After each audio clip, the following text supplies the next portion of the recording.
Sunod-sunod ang mga balita tungkol sa mga veteranong artista at direktor na magtatapos na ang partisipasyon sa sikat na teleserye ng ABS-CBN na FPJ's Batang Quiapo.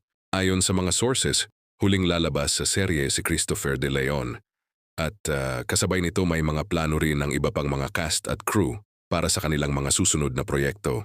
Ayon sa isang insider, natapos na ang karakter ni Christopher De Leon sa serye. Huling taping niya ay noong Biyernes, February 20 at agad siyang lumipad patungong Amerika para sa isang series of shows nila ni Tirso Cruz III, kung saan ay katatapos lang ng kanilang concert sa Houston, Texas at mayroon pa silang show noong Linggo, February 22 sa Newark, California.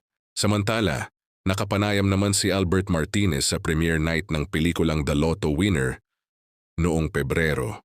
Bagamat hindi niya diretsyong sinabi na matatapos na rin siya sa Batang Quiapo, nabanggit niya na may mga plano siya matapos ang teleserye. Kasabay nito, nakasabay naman ng reporter si Direk Joel Lamangan at ibinahagi niya na may call slip sa kanya para sa Batang Quiapo ngayong Miyerkules, February 25. Ayon sa kanya, hindi niya alam kung may kukunan pa si Coco Martin, ngunit base sa kanyang kaalaman huling taping na raw iyon para sa kanila. Dagdag pa ni Direk Joel, maganda raw ang huling laban ng karakter ni Tanggol. Ngunit hindi niya pwedeng ibunyag ang detalye. Basta, surprise daw, ani niya sabay ngiti.